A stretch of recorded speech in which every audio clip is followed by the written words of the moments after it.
ഈ വീഡിയോയ്ക്കകത്ത് ഇൻ്റഗ്രേറ്ററിനെ കുറിച്ചാണ് പഠിക്കാൻ പോകുന്നത്. അപ്പം ഇൻ്റഗ്രേറ്റർ അല്ലെങ്കിൽ ഇൻ്റഗ്രേറ്റിംഗ് സർക്യൂട്ട് എന്ന് പറയുന്നത് ഒരു വേവ് ഷേപ്പിംഗ് സർക്യൂട്ടാണ്.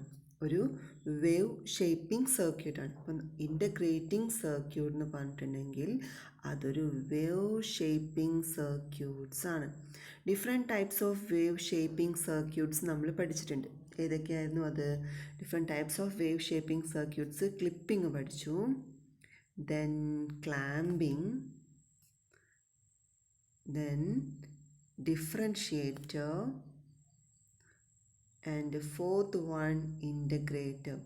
അപ്പം differentiator and fourth one integrator. അപ്പം ഇൻ്റഗ്രേറ്റർ ആണ് നമ്മൾ അടുത്ത് നോക്കാൻ പോകുന്നത്. ഇൻ്റഗ്രേറ്റർ എന്ന് പറയുമ്പോൾ ഒരു സിമ്പിൾ RC സീരീസ് സർക്യൂട്ട്.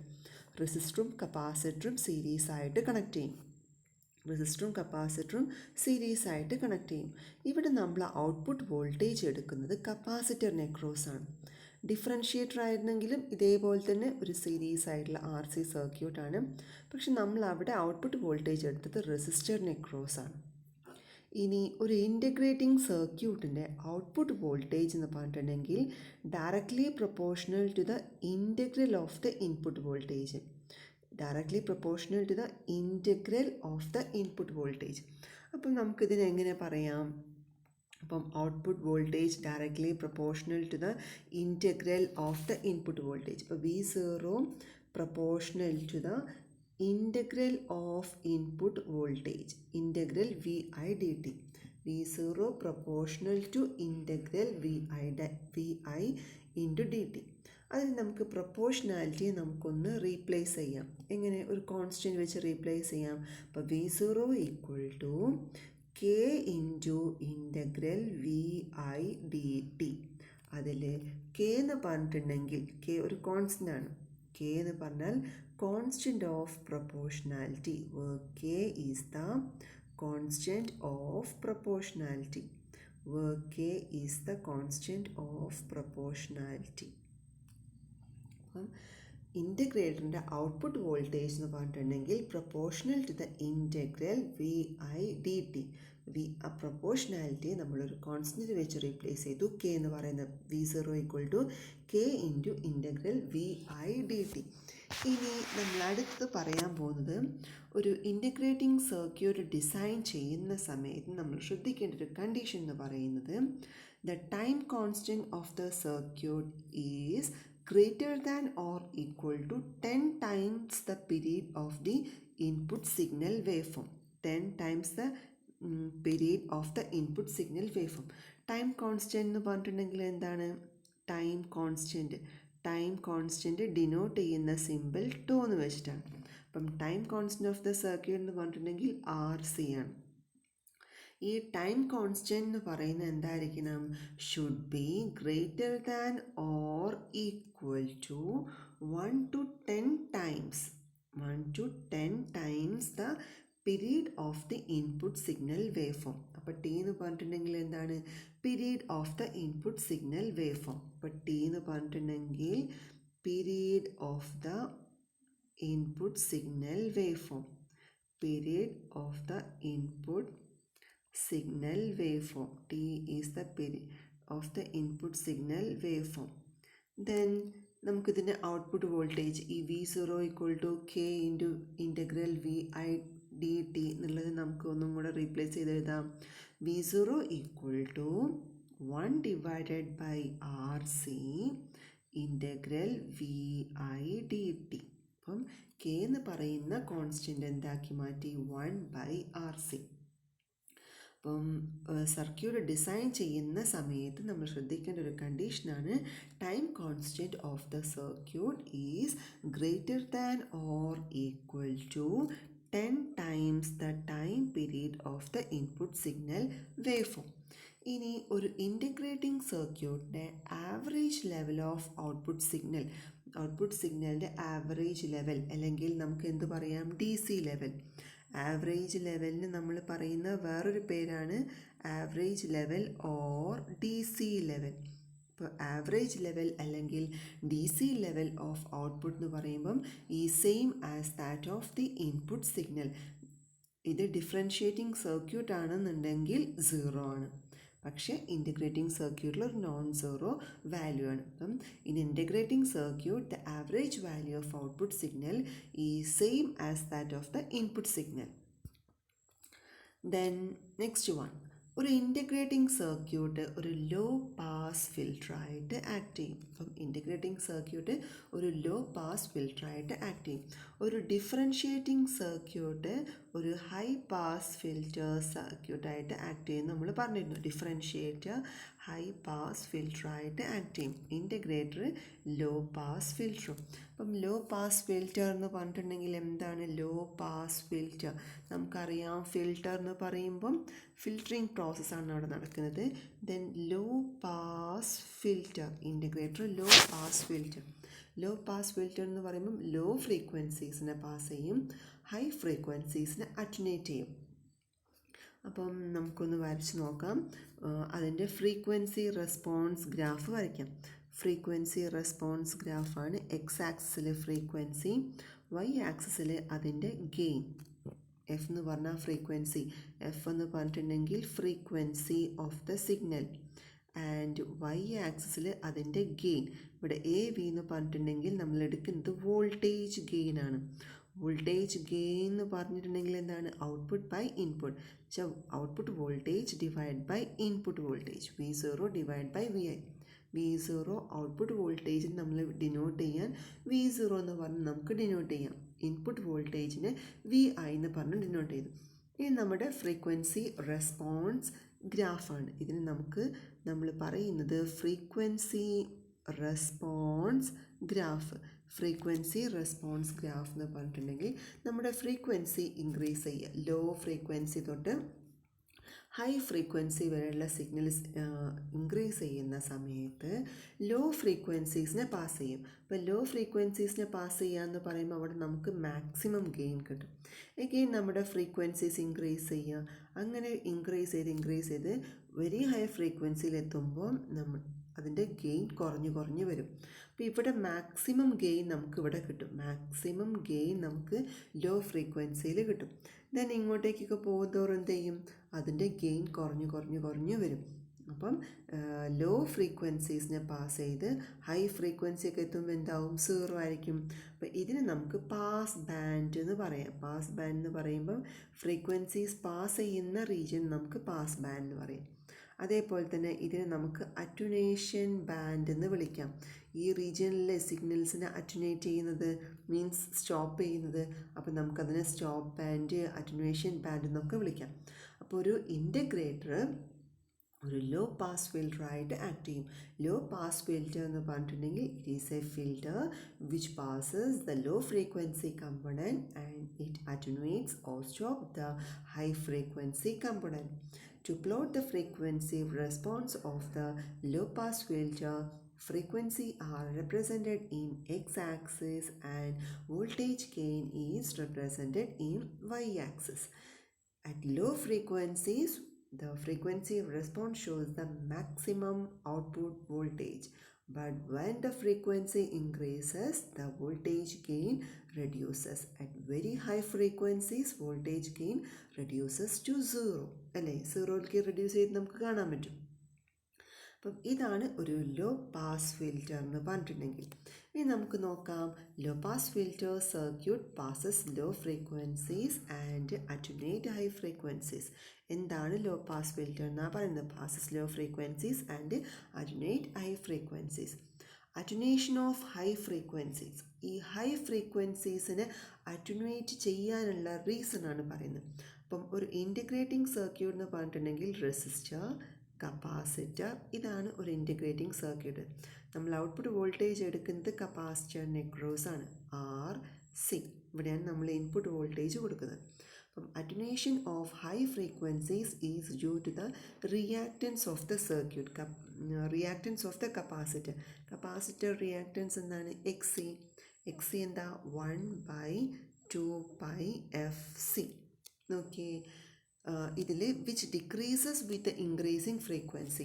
ഇപ്പം നമ്മുടെ ഇതിൽ ഫ്രീക്വൻസി ഇൻക്രീസ് ചെയ്യാമെന്ന് കരുതാം.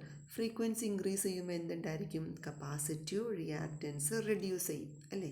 ഫ്രീക്വൻസി ഇൻക്രീസ് ചെയ്യുന്ന സമയത്ത് കപ്പാസിറ്റീവ് റിയാക്റ്റൻസ് റെഡ്യൂസ് ചെയ്യും. അപ്പോൾ കപ്പാസിറ്റർ അതിലൂടെ ഫ്ലോ ചെയ്യുന്ന സിഗ്നൽസിനെ ഒപ്പോസ് ചെയ്യുന്ന എമൗണ്ട് അവിടെ കുറയുകയാണ് ഹൈ ഫ്രീക്വൻസിയിൽ. അപ്പം മാക്സിമം സിഗ്നൽ ഇതിലൂടെ പാസ് ചെയ്യും. മാക്സിമം സിഗ്നൽ എന്ത് ചെയ്ത് പോവും? ഗ്രൗണ്ട് ചെയ്ത് പോവും ഹൈ ഫ്രീക്വൻസി ആവുന്ന കേസിൽ. അങ്ങനെയാണ് നമുക്ക് ഔട്ട്പുട്ട് വോൾട്ടേജിൽ എന്ത് കിട്ടുന്നത്? 0 കിട്ടുന്നത്. അപ്പം attenuation of high frequencies is due to the reactance of capacitor.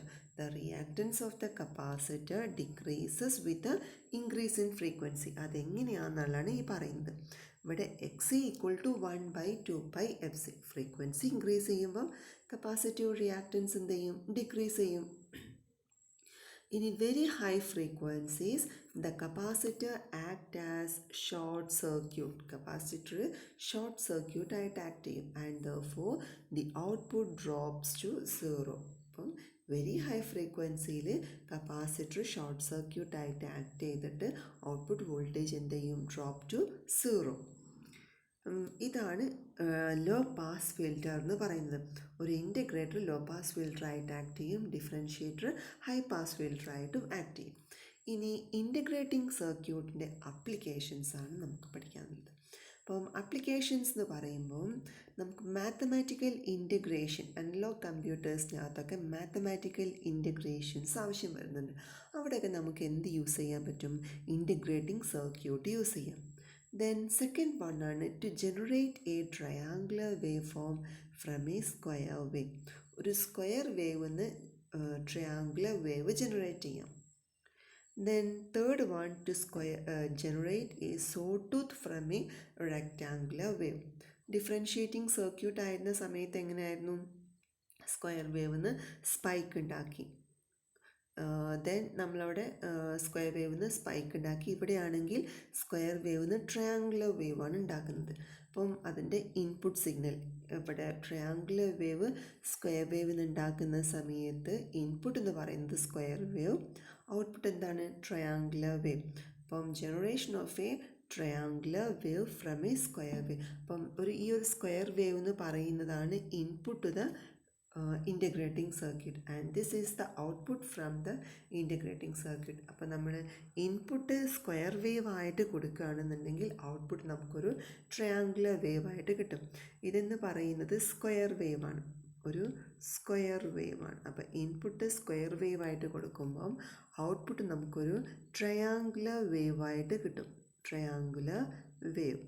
അപ്പോൾ output is a triangular wave. ട്രയാങ്കിളിൻ്റെ ഫോമിലേക്ക് എടുക്കുന്നത് triangular wave. Then next one generation of a saw tooth wave from a rectangular wave. Rectangular വേവാണ് എടുക്കുന്നത്. ഇവിടെ input എന്ന് പറയുന്നത് rectangular വേവാണ്. Input എന്ന് പറഞ്ഞിട്ടുണ്ടെങ്കിൽ റെക്റ്റാങ്കുലർ വേവ്, ഇതാണ് ഇൻപുട്ട്.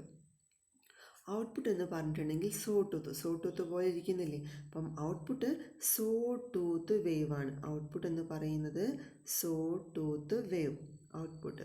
അപ്പം ഔട്ട്പുട്ട് സോ ടൂത്ത് വേവാണ്. റെക്റ്റാങ്കുലർ വേവ് എന്ന്, അപ്പം റെക്റ്റാങ്കുലർ വേവ് ഒരു ഇൻ്റഗ്രേറ്ററിൻ്റെ ഇൻപുട്ടിലേക്ക് കൊടുത്തിട്ടുണ്ടെങ്കിൽ അവിടെ നമുക്ക് കിട്ടുന്ന ഔട്ട്പുട്ട് എന്ന് പറയുന്നത് സോ ടൂത്ത് വേവാണ് നമുക്ക് ഔട്ട്പുട്ടിൽ കിട്ടുക. അപ്പം ഇത്രയാണ് ഇൻ്റഗ്രേറ്റിംഗ് സർക്യൂട്ടിനകത്ത് വരുന്നത്. അപ്പം ഇൻ്റഗ്രേറ്റിംഗ് സർക്യൂട്ടും നമ്മൾ പഠിക്കുന്നത് ഏതിൻ്റെ ഭാഗമായിട്ടാണ്? വേവ് ഷേപ്പിംഗ് സർക്യൂട്ടിൻ്റെ ഭാഗമായിട്ടാണ്. അപ്പം ഈ വേവ് ഷേപ്പിംഗ് സർക്യൂട്ട്സ് 4 പറഞ്ഞു: ക്ലിപ്പിംഗ്, ക്ലാമ്പിംഗ്, ഡിഫറൻഷ്യേറ്റിംഗ്, ഇൻ്റഗ്രേറ്റിംഗ്. അതിൽ ഡിഫറൻഷ്യേറ്റർ എന്ന് പറഞ്ഞിട്ടുണ്ടെങ്കിൽ ഇതേപോലെ തന്നെ RC സീരീസ് സർക്യൂട്ട് ആയിരുന്നു, പക്ഷെ ഔട്ട്പുട്ട് എടുത്തത് റെസിസ്റ്ററിനെ ക്രോസ് ആയിരുന്നു ഡിഫറൻഷ്യേറ്റർ. അവിടുത്തെ ഔട്ട്പുട്ട് വോൾട്ടേജ് എന്ന് പറഞ്ഞിട്ടുണ്ടെങ്കിൽ proportional to derivative of input voltage ആയിരുന്നു. പക്ഷേ ഇൻ്റഗ്രേറ്റർ എന്താണ്? സിമ്പിൾ RC സർക്യൂട്ട് തന്നെയാണ്, പക്ഷേ ഔട്ട്പുട്ട് എടുക്കുന്നത് കപ്പാസിറ്ററിനെ ക്രോസ് ആണ്. ഇവിടുത്തെ ഔട്ട്പുട്ട് വോൾട്ടേജ് എന്ന് പറഞ്ഞിട്ടുണ്ടെങ്കിൽ proportional to the integral of the input voltage ആണ്. Integral of the input voltage. ഇവിടുത്തെ കണ്ടീഷൻ എന്ന് പറഞ്ഞിട്ടുണ്ടെങ്കിൽ time constant should be greater than or equal to 1 to 10 times the period of input signal wave form. Time constant എന്ന് പറഞ്ഞിട്ടുണ്ടെങ്കിൽ RC ആണ്. Tau should be greater than or equal to 10t. Then V0 equal to 1/RC. ഇതും ഒരു important ആയിട്ടുള്ള ഇക്വേഷനാണ്. ഇൻ്റഗ്രേറ്ററിൻ്റെ output ഇക്വേഷനാണ് V0 equal to 1/RC integral VI/dt എന്നുള്ളത്. ഇനി ഇൻ്റഗ്രേറ്റിംഗ് സർക്യൂട്ടിൻ്റെ ഔട്ട്പുട്ടിൻ്റെ ആവറേജ് ലെവൽ അല്ലെങ്കിൽ DC ലെവൽ എന്ന് പറഞ്ഞിട്ടുണ്ടെങ്കിൽ അതിൻ്റെ ഇൻപുട്ടിൻ്റെ ആവറേജ് ലെവലിന് ഈക്വലാണ്. ദെൻ നമ്മളടുത്ത് പറഞ്ഞത് ഡിഫറൻഷ്യേറ്റർ ഒരു ഹൈ പാസ് ഫിൽറ്ററായിട്ട് ആക്ട് ചെയ്യും, ഇൻ്റഗ്രേറ്റർ ലോ പാസ് ഫിൽറ്ററായിട്ട് ആക്ട് ചെയ്യും. ലോ പാസ് ഫിൽറ്റർ എന്ന് പറഞ്ഞിട്ടുണ്ടെങ്കിൽ ലോ ഫ്രീക്വൻസീസിനെ പാസ് ചെയ്യും, ഹൈ ഫ്രീക്വൻസീസിനെ അറ്റ്നുവേറ്റ് ചെയ്യും. അതിന് കാരണമാണ് പറഞ്ഞത് ഹൈ ഫ്രീക്വൻസിയിൽ റിയാക്റ്റൻസ് ഓഫ് ദ കപ്പാസിറ്റർ എന്ത് ചെയ്യും, decreases with increase in frequency. Means capacitive reactance എന്താണ്, ഇൻവേഴ്സ്ലി പ്രൊപ്പോർഷണൽ ടു ഫ്രീക്വൻസിയാണ്. അപ്പം ഫ്രീക്വൻസി കുറയുമ്പം കപ്പാസിറ്റീവ് റിയാക്റ്റൻസ് കൂടും. ഫ്രീക്വൻസി കുറയാന്ന് പറഞ്ഞിട്ടുണ്ടെങ്കിൽ എന്താണ്, ഫ്രീക്വൻസി കുറയാന്ന് പറഞ്ഞിട്ടുണ്ടെങ്കിൽ ലോ ഫ്രീക്വൻസി അല്ലേ, ലോ ഫ്രീക്വൻസിയാണ് വരുന്നത്. ലോ ഫ്രീക്വൻസി ആവുന്ന സമയത്ത് കപ്പാസിറ്റീവ് റിയാക്റ്റൻസ് കൂടും. കപ്പാസിറ്റീവ് റിയാക്റ്റൻസ് കൂടുക എന്ന് പറഞ്ഞിട്ടുണ്ടെങ്കിൽ എന്താ വരിക, ഇവിടെ ഈ സിയിൽ കപ്പാസിറ്റീവ് റിയാക്റ്റൻസ് കൂടി. കപ്പാസിറ്റീവ് റിയാക്റ്റൻസ് ഈ ഏരിയയിൽ കൂടിക്കഴിഞ്ഞിട്ടുണ്ടെങ്കിൽ എന്ത് ചെയ്യും, ഇതിലൂടെ സിഗ്നൽസ് ഫ്ലോ ചെയ്യുന്ന എമൗണ്ട് കുറവായിരിക്കും. ആ സമയത്ത് നമുക്ക് ഔട്ട്പുട്ട് ഇവിടെ നമുക്ക് കപ്പാസിറ്ററിലൂടെ സിഗ്നൽ ഫ്ലോ ചെയ്യാതെ വരുമ്പോൾ നമ്മൾ കൊടുക്കുന്ന ഇൻപുട്ട് സിഗ്നൽ അതേപോലെ നമുക്കിവിടെ ഈ ഔട്ട്പുട്ട് V0 കിട്ടും. കാരണം അവിടെ ഹൈ കപ്പാസിറ്റീവ് റിയാക്റ്റൻസ് ആണ് ലോ ഫ്രീക്വൻസീസ് ആവുന്ന സമയത്ത്. അപ്പം നമ്മൾ കൊടുക്കുന്ന ഇൻപുട്ട് സിഗ്നൽ അതേപോലെ നമുക്ക് എവിടെ കിട്ടും, ഔട്ട്പുട്ടിൽ കിട്ടും. ഫ്രീക്വൻസീസ് കൂടുന്തോറും എന്ത് ചെയ്യും, കപ്പാസിറ്റീവ് റിയാക്റ്റൻസ് കുറഞ്ഞു വരും. കപ്പാസിറ്റീവ് റിയാക്റ്റൻസ് കുറയുന്നതിനനുസരിച്ച് ഈ ഇതിലൂടെ ഫ്ലോ ചെയ്യുന്ന കറൻറ്റിനെ ഒപ്പോസ് ചെയ്യുന്നത് അവിടെ കുറയാണ്. അപ്പം കപ്പാസിറ്ററിലൂടെ കറൻറ്റ് ഫ്ലോ തുടങ്ങും. കറൻറ്റ് ഫ്ലോ കപ്പാസിറ്ററിലൂടെ സ്റ്റാർട്ട് ചെയ്ത് കഴിഞ്ഞിട്ടുണ്ടെങ്കിൽ സിഗ്നൽസ് ഗ്രൗണ്ട് ചെയ്ത് പോകും. സോ കപ്പാസിറ്റീവ് റിയാക്റ്റൻസ് അവിടെ കുറയാണ്. അപ്പം നമ്മുടെ ഔട്ട്പുട്ടിലേക്ക് വരുന്ന സിഗ്നൽ കുറയും. ഔട്ട്പുട്ടിലേക്ക് വരുന്ന സിഗ്നൽ കുറയാൻ കാരണം കപ്പാസിറ്റീവ് റിയാക്റ്റൻസ് ആണ്. അപ്പോൾ കപ്പാസിറ്റീവ് റിയാക്റ്റൻസ് എന്ന് പറയുമ്പോൾ ഹൈ ഫ്രീക്വൻസിയിൽ കപ്പാസിറ്റീവ് റിയാക്റ്റൻസ് റെഡ്യൂസ് ചെയ്യും. ഇനി വെരി ഹൈ ഫ്രീക്വൻസീസിൽ കപ്പാസിറ്റർ എന്താവും, ഒരു ഷോർട്ട് സർക്യൂട്ടായിട്ട് ആക്ട് ചെയ്യും. ഒരു ഷോർട്ട് സർക്യൂട്ട് എന്ന് പറഞ്ഞിട്ടുണ്ടെങ്കിൽ എന്താണ്, ഇവിടെ ഒരു ഷോർട്ട് സർക്യൂട്ട് വന്നു. ഷോർട്ട് സർക്യൂട്ട് എന്ന് പറഞ്ഞാൽ എന്താണ്, ഇവിടെ ഇങ്ങനെ ഒരു ഷോർട്ടായിട്ട് വന്നു. ആ ഷോർട്ട് സർക്യൂട്ട് വന്നു കഴിഞ്ഞാൽ എന്ത് ചെയ്യും, അതേപോലെ കൊടുക്കുന്ന ഇൻപുട്ട് സിഗ്നൽ അതേപോലെ ഗ്രൗണ്ട് ചെയ്ത് പോകും. ഇൻപുട്ട് സിഗ്നൽ അതേപോലെ ഗ്രൗണ്ട് ചെയ്ത് പോയി കഴിഞ്ഞാൽ നമുക്ക് ഔട്ട്പുട്ടിൽ വോൾട്ടേജ് ഒന്നും കിട്ടില്ല. അപ്പോൾ വെരി ഹൈ ഫ്രീക്വൻസിയിൽ capacitor act as a short circuit and therefore the output drops to 0. ഷോർട്ടായി കഴിഞ്ഞാൽ ഔട്ട്പുട്ട് എന്താവും, 0 ആയിട്ട് പോകും.